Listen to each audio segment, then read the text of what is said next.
The Manor's been running for 7 going on 8 years now here at Greystone. The play was conceived by myself and Kathrine Bates. Kathrine?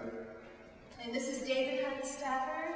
He's the artistic and managing director of Theatre 40. We're the co-producers of the project, and Kathy wrote it. And of course, the property here, Greystone and the grounds, it's owned by the city of Beverly Hills, and they're gracious enough to allow us to do the production inside here. It tells the story of what happened to the Doheny family when they lived here, which is a tragic story. Right, there's sort of a two-pronged dramatization.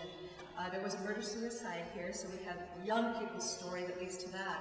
And then the older Doheny, who we called Charles McAllister, was involved in the Teapot Dome scandal that we all studied in the 5th grade. And so it was one of the first major political scandals. And then the two dramatic lines sort of erupt in the climax of the play, and you visit different rooms.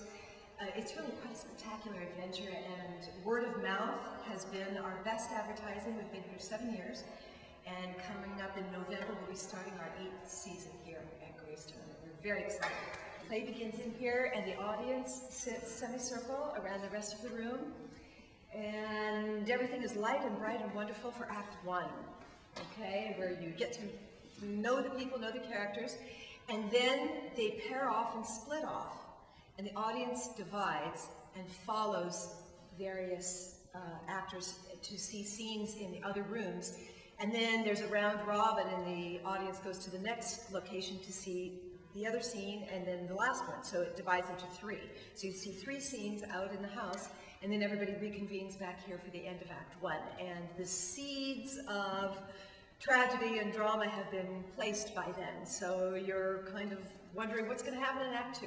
This is what they called, at the time they lived here, the doll room. We used this as the bedroom in the play. So one group of audience, divided by 3, comes in here and sits and watches the bedroom scene, and they're kind of like voyeurs, sort of peeking in on the lives of. We were given some restrictions when we first started the play, and thankfully the restrictions have eased up a little bit. So the audience is now able to actually come up the stairs and have a quick view of the upstairs. You can't get into any of the rooms during the play, but you can see this very large hallway and the view over the rail here. The dramatic conclusion of the play takes place on the staircase you're seeing now. So the origin of the project, there was a gentleman who used to work as the cultural affairs director here at the city of Beverly Hills, and he mentioned to me in a conversation, wouldn't it be great to do a show inside Greystone that tells the story of the Dohenys, and you travel from room to room and become a huge sensation? And I said, yes, that would be a wonderful thing to do. He shortly after that left the city of Beverly Hills and moved to Poway, and so I mentioned to Kathy, I said, boy, this idea that he spoke to me of about creating a play that's performed inside Greystone, where you follow the actors around and tells the story of what happened to the Doheny family, and could become a big sensation. And so Kathy said, well, I'll write it. I must also mention the director, Beverly Olivan, who, the 3 of us, I guess, put together the logistics of doing this. And as I was writing it, I had, the character pieces. It was like a big chessboard on my floor. Well, if these people go here, these people go here, what happens to these people? These people are waiting. So, and Beverly was able to pull it all together with the actual people. I could do it theoretically, and she did it with the actual people. And David spearheaded us through here at Greystone, and so the 3 of us all really had a part in making this a reality. It's been a great partnership. We cast it almost 8 years ago now, and there have been some cast changes over the years, but most of the original cast members are still with the production. And like I said earlier, we've done about 150 performances now, and I think there are 2 of the actors who have not missed one show. 3. 3? Yeah. Who's that? Nina. Nina.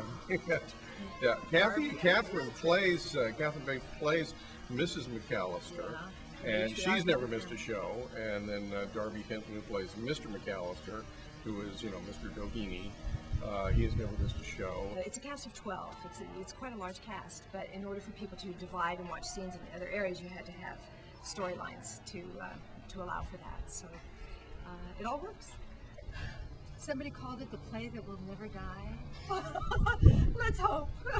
I think it's something that could easily become a tourist attraction here in Los Angeles. I mean, you see one of the most spectacular properties in all of California, not just Southern California, and the true story of what happened inside. It's quite a beautiful blend and results in a real spectacular evening or afternoon of entertainment. So we hope it goes on forever. Our plan is to try to keep it going for a long, long time.